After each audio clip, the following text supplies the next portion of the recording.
It is cold outside. So now it's time for a good story. The Complete Stories by Zora Neale Hurston. And I'm reading from the wonderful story Drenched in Light. This story was like I was in the scene. And see, it's like these stories in this book by Zora Neale Hurston, The Complete Stories, it's like she leaves you like this. Who is she saying? What does she mean? You always walk away with something to think about where you're like, I wonder what her message was. So this is the second story that I've read in this book. The first one was John Redding Goes to Sea. That was really good.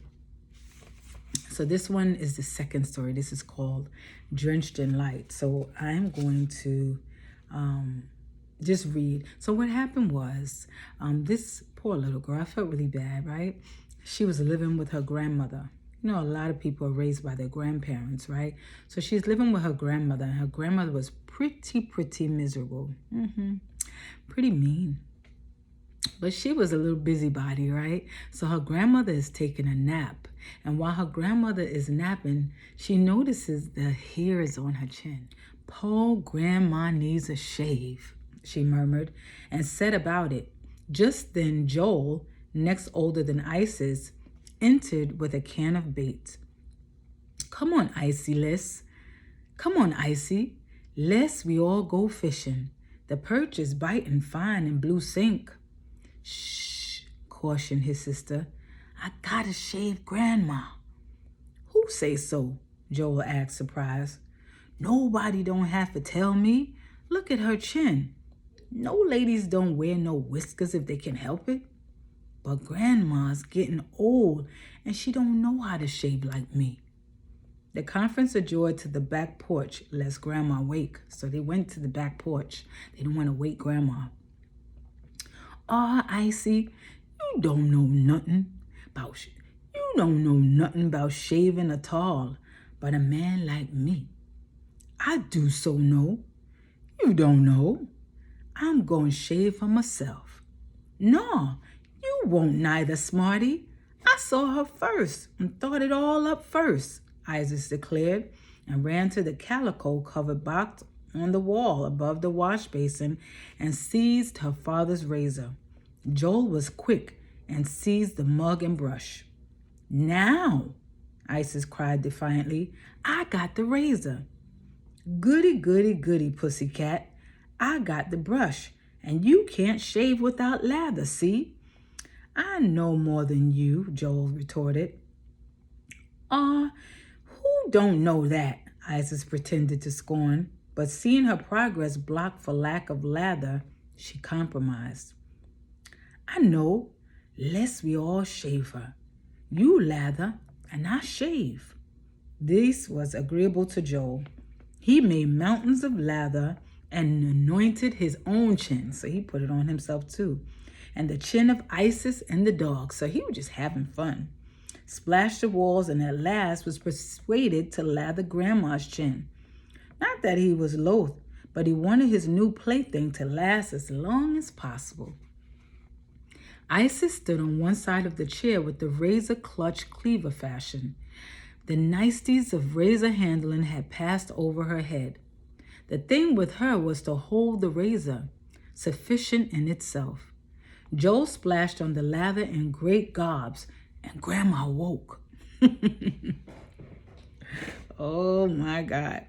For one bewildered moment, she stared at the grinning boy with the brush and mug, but sensing another presence, she turned to behold the business face of Isis and the razor clutch in hand. Her jaw dropped, and grandma, forgetting you imagine the scene? Grandma, forgetting years and rheumatism, so she had arthritis, bolted from the chair and fled the house screaming. "She's going to tell Papa, Isis. You didn't have no business with his razor, and he's gonna lick your hide," Joel cried, running to replace mug and brush. "You too, chucklehead, you." "You was playing with his brush and put it all over the dogs. I seen you put it on Ned and Beulah.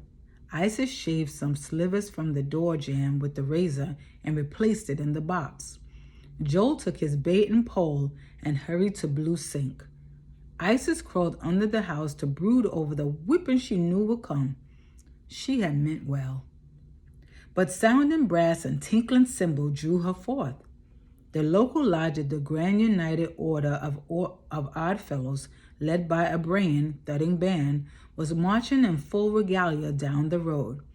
She had forgotten the barbecue and log rolling to be held today for the benefit of the new hall. Music to Isis meant motion. In a minute, raising and whipping forgotten. She was doing a fair imitation of the Spanish dancer she had seen in a medicine show some time before. Isis's feet were gifted. She could dance almost anything she saw. Up went her spirits, her brown little feet doing all sorts of intricate things and her body in rhythm, hand curving above her head. But the music was growing faint. Grandma nowhere in sight. She stole out of the gate, running and dancing after the band. Then she stopped. She couldn't dance at the carnival. This is a good story. It's kind of long. She was torn and dirty. She picked a long-stemmed daisy and thrust it behind her ear. But the dress no better. Oh, an idea. In the battered round-top trunk in the bedroom. She raced back to the house, then happier, raced down the white dusty road to the picnic grove, gorgeously clad. People laughed good-naturedly at her. The band played and Isis danced because she couldn't help it. A crowd of children gathered admiringly about her as she wheeled lightly about, hand on hip, flower between her teeth with the red and white fringe of the tablecloth. Grandma's new red tablecloth that she wore in lieu of a Spanish shawl, trailing in the dust. It was too ample for her meager form, but she wore it like a gypsy. Her brown feet twinkled in and out of the fringe. Some grown people joined the children about her.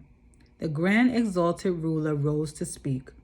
The band was hushed, but Isis danced on, the crowd clapping their hands for her. No one listened to the exalted one, for little by little, the multitude had surrounded the brown dancer. They were all around her. An automobile drove up to the crown and halted. 2 white men and a lady got out and pushed into the crowd, suppressing mirth discreetly behind gloved hands. Isis looked up and waved them a magnificent hail and went on dancing until Grandma had returned to the house and missed Isis, and straightway sought her at the festivities, expecting to find her in her soiled dress, shoeless, gaping at the crowd. But what she saw drove her frantic. Here was her granddaughter dancing before a gaping crowd in her brand new red tablecloth and reeking of lemon extract. For Isis had added the final touch to her costume. She must have perfume. She didn't have any perfume, so she put lemon extract on her. Isis saw Grandma and bolted. She heard her cry, "My God, my brand new tablecloth I just bought from Olander," as she fled through the crowd and on into the woods. Olander is Orlando in Florida. She followed the little creek until she came to the ford in a ruddy wagon road that led to Apopka and lay down on the cool grass at the roadside. The April sun was quite hot. Misery, and woe settled down upon her, and the child wept. She knew another whipping was in store for her. "Oh, I wish I could die. Then Grandma and Papa would be sorry they beat me so much. I believe I'll run away and never go home no more. I'm going to drown myself in the creek." Her woe grew attractive. Isis got up and waded into the river. She routed out a tiny gator and a huge bullfrog. She splashed and sang, enjoying herself immensely. The purr of a motor struck her ear, and she saw a large, powerful car jolting along the rutty road toward her. It stopped at the water's edge. "Well, I declare, it's our little gypsy," exclaimed the man at the wheel. "What are you doing down here now?" "I'm killing myself," Isis declared dramatically, "'cause Grandma beats me too much." There was a hearty burst of laughter from the machine. "You'll last some time the way you are going about it. Is this the way to Maitland? We want to go to the Park Hotel." Isis saw no longer any reason to die. She came up out of the water, holding up the dripping fringe of the tablecloth. "Now, indeedy, you go to Maitland by the Shell Road. It goes by my house and turn off at Lake Sibylla to the clay road that takes you right to the door." "Well," went on the driver, smiling furtively, "could you quit dying long enough to go with us?" "Yes, sir," she said thoughtfully. "I want to go with you." The door of the car swung open. She was invited to a seat beside the driver. She had often dreamed of riding in one of these heavenly chariots, but never thought she would actually. "Jump in then, Madam Tragedy, and show us. We lost ourselves after we left your barbecue." During the drive, Isis explained to the kind lady who smelt faintly of violets and to the indifferent man that she was really a princess. She told them about her trips to the horizon, about the trailing gowns, the gold shoes with blue bottoms. She insisted on the blue bottoms, the white charger, the time when she was Hercules and had slain numerous dragons and sundry giants. At last, the car approached a gate over which she stood the umbrella.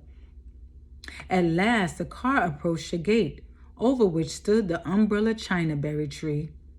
The car was abreast of the gate and had all but passed when Grandma spied her glorious tablecloth lying back against the upholstery of the Packard. "You, Icy," she bawled. "You little wretch, you! Come here this instant." "That's me," the child confessed, mortified, to the lady on the rear seat. "Oh, Cyril, stop the car. This is where the child lives. I hate to give her up, though." "Do you want to keep me?" "Do you want to keep me?" Isis brightened. "Do you want to keep me?" Isis brightened. That's a bright, right? "Oh, I wish I could, you shining little morsel. Wait, I'll try to save you a whipping this time." She dismounted with the gaudy lemon-flavored culprit and advanced to the gate where Grandma stood glowering, switches in hand. Oh, she was ready to tear her hide up. "You going to catch it for..." Let me see.